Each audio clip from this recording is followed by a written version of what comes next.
فتوای احمد فیروز احمدی و پاسخ کوبنده جناب مولانا ابو عمر فاروق.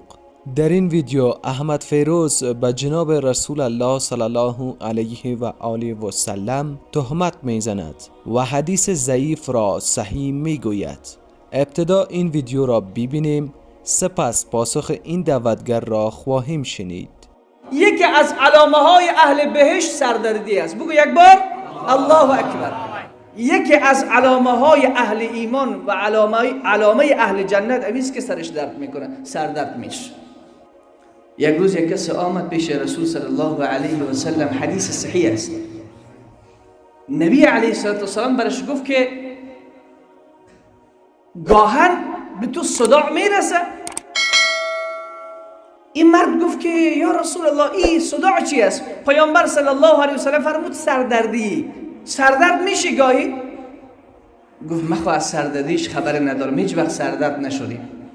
پس دوباره برگشت و رفت. رسول معظم اسلام صلی الله علیه و سلم رو کرد به اصحابش، گفت هر که دوست دارد فرد را از اهل جهنم ببیند به این انسان نگاه بکند.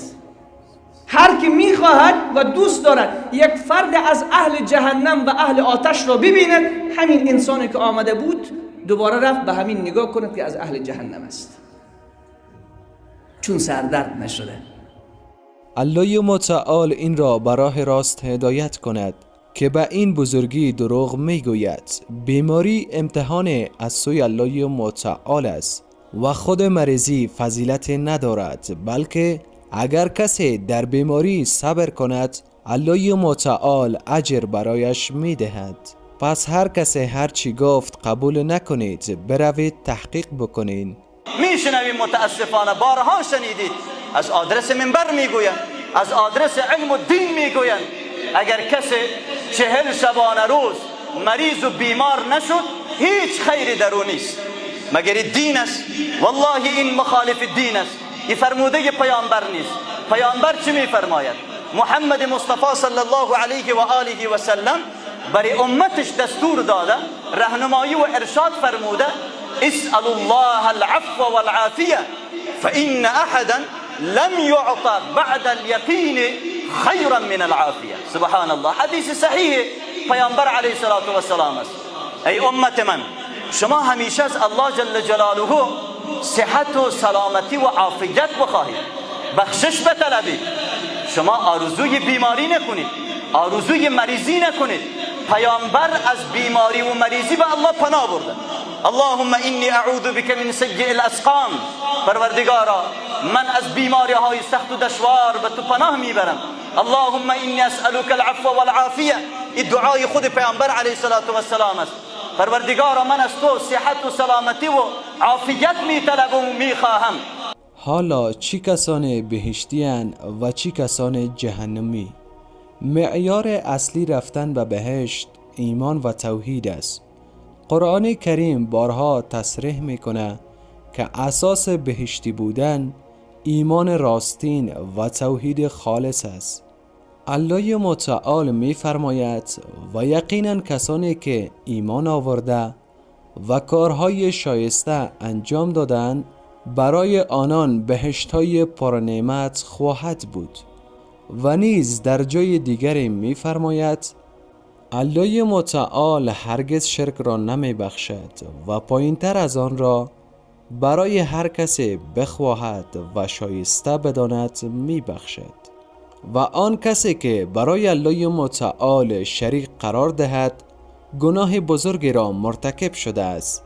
این دو آیه با هم نشان می دهند که ایمان به الله متعال و ترک شرک شرط اصلی نجات است. کسی که با توحید از دنیا برود اگر گناهگار هم باشد در نهایت به بهشت می روند. هرچند ممکن است به اندازه گناهانش در جهنم مجازات شود، اما موحد خالص هرگز همیشه در جهنم نمی ماند. اعمال صالح نشانه صدق ایمان است. ایمان در قرآن چیز جدا از عمل نیست. هرچند معیار نجات ایمان است، اما قرآن هرگز ایمان را بدون عمل صالح مطرح نکرده. تقریبا در همه آیات ایمان همراه عمل صالح آمده است. به طور مثال سوره بقره آیه 25، سوره کهف آیه 107، سوره عصر آیه 3 و غیره. عمل صالح شامل نماز، صدقه و کمک به دیگران، راستگویی، امانتداری، وفا به عهد، کنترل زبان، مهربانی، اخلاق نیکو، انجام واجبات و ترک حرام ها. پیامبر صلی الله علیه و آله و سلم فرمود: همه امت من وارد بهشت می شوند مگر کسی که ابا کند. گفته شد چی کسی ابا می کنه؟ فرمود: هر کس از من اطاعت کنه به بهشت می رود و هر کس نافرمانی کند او همان کسی است که ابا کرده است. این حدیث در کتاب صحیح البخاری است. چی کسان بهشتیان؟ بر اساس آیات و احادیث صحیح بهشتیان چنین ویژگی های دارند. شماره اول، اهل ایمان و توحید. این گروه بزرگترین بخش بهشتیان را تشکیل می دهند. قرآن آنان را چنین معرفی می کند: ایمان به الله متعال، فرشتگان، کتب آسمانی، پیامبران، قیامت، انجام عمل صالح، صبر و تقوا، دوری از گناه آشکار و پنهان. شماره دوم، اهل توبه.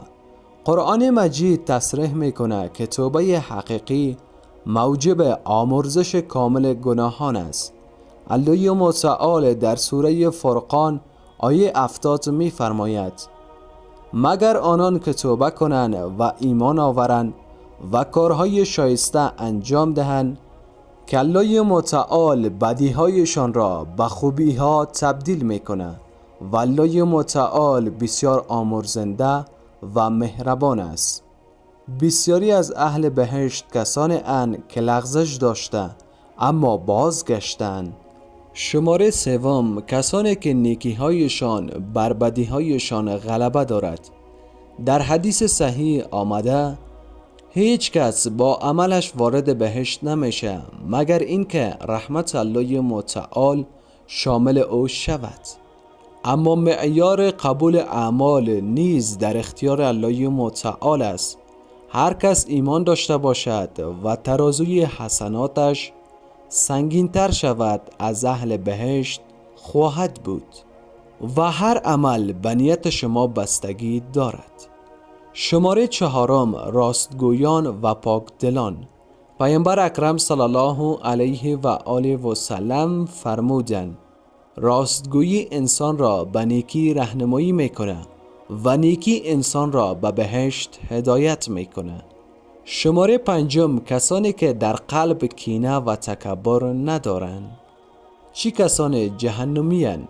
جهنم نیز مراتب دارد و قرآن با دقت مشخص کرده که چی کسان مستحق عذابند. شماره اول، مشرکان و منکران آگاه. در قرآن مجید سوره مائده آیه 72 آمده است: مسلماً هر کس به خدا شرک ورزد بی تردید الله متعال بهشت را بر او حرام کند و جایگاهش آتش است و برای ستمکاران هیچ یاوری نیست. بزرگترین مانع نجات شرک و انکار عمدی حق است. شماره دوم، منافقان. منافق کسی است که ظاهراً اهل ایمان اما در باطن کافر است.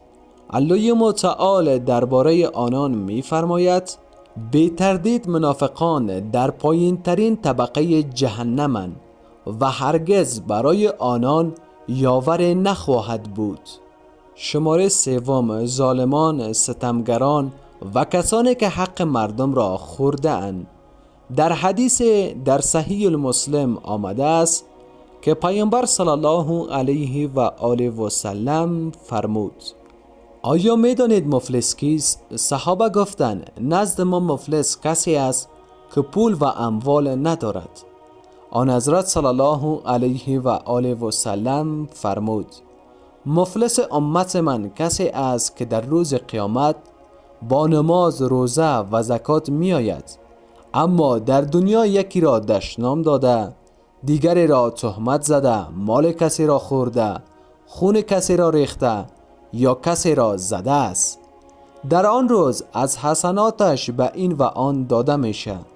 اگر پیش از ادا شدن حق مردم حسناتش تمام شد، از گناهان آنان برداشته شده و بر او گذاشته می شود و در پایان به آتش افکنده می شود. شماره 4 متکبران. تکبر از گناهان کبیره است و پیامبر صلی الله علیه و آله و سلم فرمود کسی که ذره تکبر در دل داشته باشد وارد بهشت نمی شود. تکبر یعنی رد حق و تحقیر مردم. شماره 5 کسانی که گناهان را کوچک می شمارند و اصرار دارند. اصرار بر گناه حتی اگر کوچک باشد زمینه سقوط را فراهم می کنه و این را باید داشته باشید که در قرآن مجید آمده الله متعال به هیچ کس ستم نخواهد کرد. برایتان این ویدیو را جمع‌بندی می کنم. شماره اول نجات بر پایه توحید است. کسی که با شرک بمیرد در جهنم جاودان است. شماره 2 گناهکاران مؤمن. حتی اگر مرتکب گناهان کبیره شده باشند در اراده الله متعال است. اگر الله متعال بخواهد می بخشد و اگر بخواهد مجازات می کند، اما هرگز جاودان در جهنم نمی مانند. شماره 3 شفاعت پیامبر اکرم صلی الله علیه و آله و سلم در آخرت حقیقت است و شامل اهل ایمان می شود.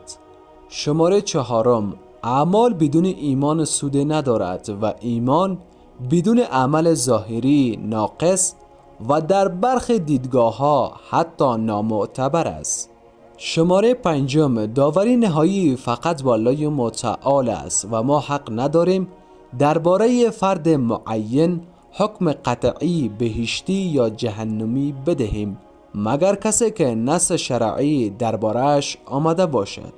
بهشتی کسی است که با ایمان و توحید، قلب پاک، رفتار نیک و توبه از گناه از دنیا برود و جهنمی حقیقی کسی است که حق را می شناسد اما آن را تکذیب، تحقیر یا انکار می کند یا با شرک از دنیا می رود یا آنقدر ظلم می کند که الله متعال او را به عدل خویش عذاب خواهد داد. اما نهایتا رحمت الله متعال گسترده تر از آن است که با محاسبه ظاهری ما محدود شود. در روز قیامت الله متعال بر اساس علم، عدل و رحمت خویش داوری می کند.